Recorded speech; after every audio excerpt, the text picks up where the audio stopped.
মৰমৰ ছাত্ৰ-ছাত্ৰীসকল digital school আসামলৈ তোমালোকক স্বাগতম জনাইছোঁ। আজি মই তোমালোকৰ লগত আলোচনা কৰিম ক্লাছ 8ৰ এছামিজ পাৰ্ট নম্বৰ 5। এই পাৰ্টটোৰ যিখিনি তোমালোকৰ কুৱেশ্যন এনসাৰ আছে তাৰ লগতে এমচিকিউৰ ওপৰত আলোচনা কৰিম। ভিডিঅ'টো শেষলৈ চাই থাকিবা আৰু এতিয়ালৈকে যদি আমাৰ চেনেলটো সাবস্ক্ৰাইব কৰা নাই তেনেহ'লে এতিয়াই সাবস্ক্ৰাইব কৰিলা, কাৰণ আমাৰ এই চেনেলত তোমালোকে 6ৰ পৰা 10 লৈকে সকলো সাবজেক্টৰ কুৱেশ্যন এনসাৰৰ লগতে এমচিকিউৰ ওপৰত ভিডিঅ' পাবা। আৰু যিবিলাক তোমালোকৰ পৰীক্ষা হৈ গৈছে সেই পৰীক্ষাসমূহৰ যিবিলাক কুৱেশ্যন পেপাৰ আছে সেইবোৰ সলভ কৰা আছে। যদি সেইবিলাক ভিডিঅ' এতিয়ালৈকে চোৱা নাই তেনেহ'লে আমাৰ চেনেলৰ প্লেলিষ্টত গৈ চাই ল'ব পাৰা। আহা আজি আৰম্ভ কৰোঁ। ভক্ত প্ৰহ্লাদ এই পাৰ্টটোৰ যিখিনি কুৱেশ্যন এনসাৰ আছে সেই কুৱেশ্যন এনসাৰ লগতে এমচিকিউ আলোচনা কৰিম। প্ৰথমতে চোৱা পাঠভিত্তিক যিখিনি কুৱেশ্যন এনসাৰ দিছে তোমালোকৰ কিতাপত যিখিনি আছে অনুশীলনী সেইখিনি দিছোঁ। ভক্ত প্ৰহ্লাদ নাটিকাখনৰ মুখ্য চৰিত্ৰকেইটাৰ নাম লিখা। সেই নামকেইটা কি হ'ব? হৰি, হিৰণ্যক, শিপু, প্ৰহ্লাদ, জন্দামৰ, মহাৰাণী এইকেইটা। তাৰপিছত আছে কি নাটিকাখনি কেইটা দৃশ্যত বিভক্ত? 5টা দৃশ্য। প্ৰহ্লাদৰ পিতৃৰ নাম কি? হিৰণ্যকশিপু। হিৰণ্যকশিপুৰ ভাতৃৰ নাম কি আছিল? হিৰণ্যাক। হৰিৰ প্ৰতি প্ৰহ্লাদৰ কেনেকুৱা ভক্তি আছিল? প্ৰহ্লাদৰ হৰিৰ প্ৰতি একান্ত নিষ্ঠাবান আৰু অটল ভক্তি আছিল। এইটো হ'ব উত্তৰ। তাৰপিছত আছে কি প্ৰহ্লাদক অসুৰৰ শাস্ত্ৰ জ্ঞান দিবলৈ কাক নিযুক্তি দিয়া হৈছিল? জন্দামৰক।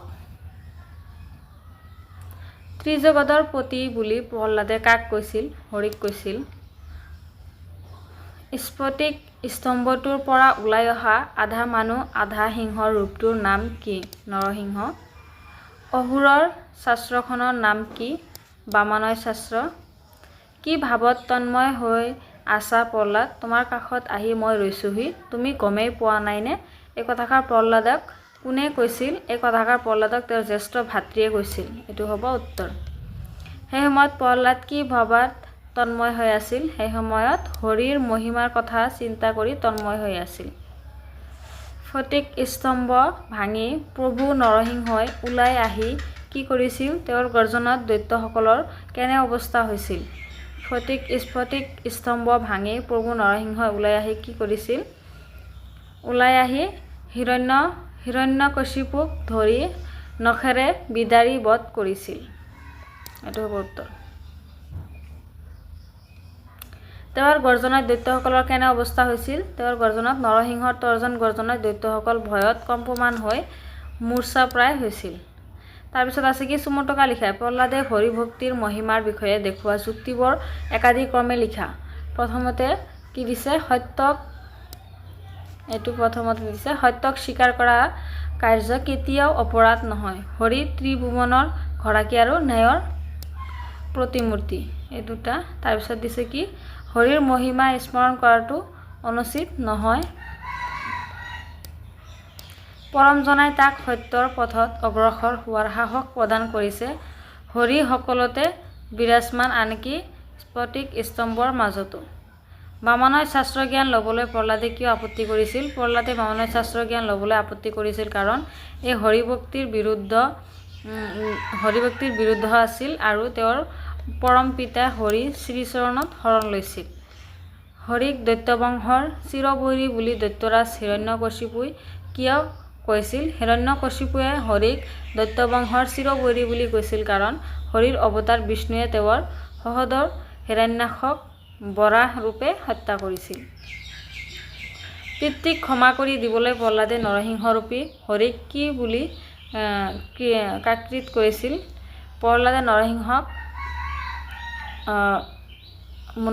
কাকৃতি কৰি পিতৃৰ অবাঞ্ছিত আচৰণৰ ভাৱে ক্ষমা কৰিবলৈ আৰু তেওঁৰ সকলো দোষ মাৰ্জনা কৰিবলৈ অনুৰোধ কৰিছিল। জন্দামৰকৈ প্ৰহ্লাদক বামানয় শাস্ত্ৰ জ্ঞান দিবলৈ কি বুজনি দিছিল? জন্দামৰকৈ প্ৰহ্লাদক কৈছিল যে হৰি নাম তেওঁৰ কণ্ঠত শোভা নাপায়, তেওঁ দৈত্যবংশৰ পুত্ৰ হিচাপে দেৱতাৰ জয়গান গোৱাটো উচিত নহয়। তাৰপিছত আছে কি এটা শব্দত প্ৰকাশ কৰা। যাৰ সাহস আছে তাক কি বুলি কোৱা হয়? সাহসী বুলি কোৱা হয়। যি ঈশ্বৰক বিশ্বাস কৰে তেওঁক ভক্ত বা আস্তিক বুলি কোৱা হয়। যি বিষ্ণুক উপাসনা কৰে বৈষ্ণৱ। একে মাকৰ সন্তান সহোদৰ। যি সঁচা কথা কয় সত্যবাদী। যাক দেখা নাযায় অদৃশ্য যি ঈশ্বৰক বিশ্বাস কৰে আস্তিক হ'ব এইটো আৰু যি ঈশ্বৰক বিশ্বাস নকৰে তাক নাস্তিক বুলি কোৱা হয় বাক্য ৰচনা কৰা চিৰবৈৰী হিৰণ্যকশিপুৱে হৰিক দৈত্যবংশৰ চিৰবৈৰী বুলি গণ্য কৰিছিল হিংসাদেশ হিৰণ্যকশিপুৰ মনত হৰিৰ প্ৰতি হিংসাদেশ আছিল গৰিমা প্ৰহ্লাদে সদায় হৰিৰ গৰিমাৰ কথা গান কৰিছিল চালে চকুৰোৱা পুখুৰীৰ পাৰৰ চালে চকুৰোৱা পৰিৱেশত প্ৰহ্লাদে তন্ময় হৈ আছিল আকাশ পাতাল হিৰণ্যকশিপুৱে পাহাৰৰ শৃংগলৈ চাই আকাশ পাতাল ভাবিছিল শয়নে সপনে হিৰণ্যকশিপুৱে শয়নে সপনে হৰিক ভুলিব নোৱাৰিছিল তাৰপিছত আছে কি চমু উত্তৰ দিয়া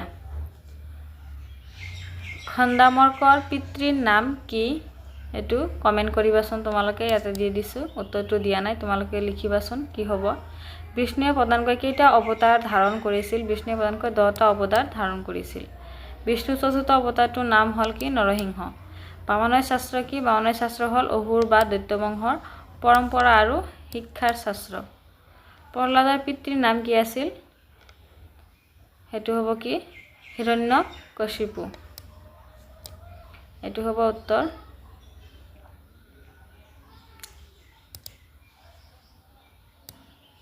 খ নম্বৰটো উত্তৰ হ'ব প্ৰহ্লাদ কাৰ একান্ত ভক্ত আছিল এটো উত্তৰ হ'ব হৰি হিৰণ্যকশিপুৰ চিৰবৈৰী কোন আছিল এটো হ'ব হৰি প্ৰহ্লাদে কত বহি হৰিৰ মহিমাৰ কথা চিন্তা কৰি আছিল এটো হ'ব পদুম ফুলে শোভা পোৱা পুখুৰীৰ পাৰত হিৰণ্যকশিপুৰ সহোদৰৰ নাম কি আছিল যাক বিষ্ণুৰ বৰা ৰূপেও হত্যা কৰিছিল এটো হ'ব হিৰণ্যক খ নম্বৰ উত্তৰ